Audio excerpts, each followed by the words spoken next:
In Springfield, they're eating the dogs, the people that came in. They're eating the cats. They're eating the pets of the people that live there.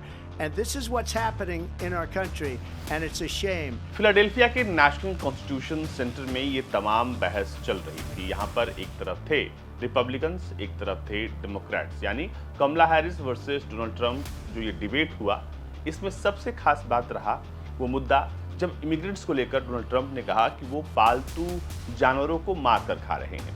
दरअसल बहुत सारे आरोप लगाए। ये पूरा debate जो है वो फिलाडेल्फिया में हुआ। यहाँ पर नेशनल कॉन्स्टिट्यूशन सेंटर में सबसे पहले दोनों के बीच जो फायरी डिबेट हुआ वो फिटनेस को लेकर हुआ।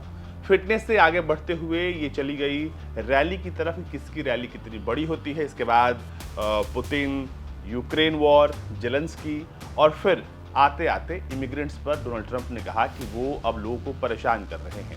उन्होंने खास तौर पर जिनके बारे में जिक्र किया है वो इमिग्रेंट्स, वो हैतियन इमिग्रेंट्स के बारे में बात कर रहे हैं, जो स्प्रिंगफील्ड और ओहियो में कहा जा रहा है कि वो पालतू जानवरों को मारकर खाने का डोनाल्ड ट्रंप उन पर आरोप लगा रहे हैं।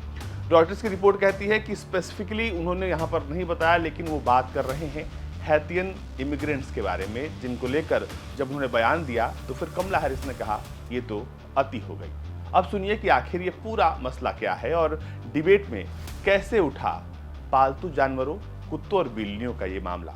In Springfield, they're eating the dogs, the people that came in. They're eating the cats. They're eating the pets of the people that live there.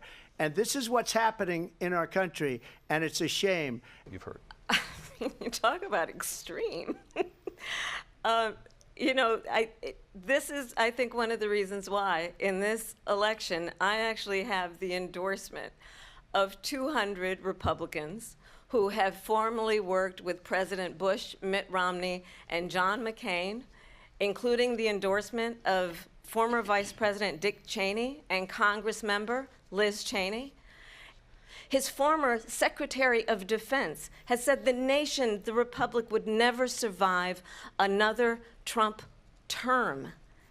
And when we listen to this kind of rhetoric, when the issues that affect the American people are not being addressed, I think the choice is clear in this election.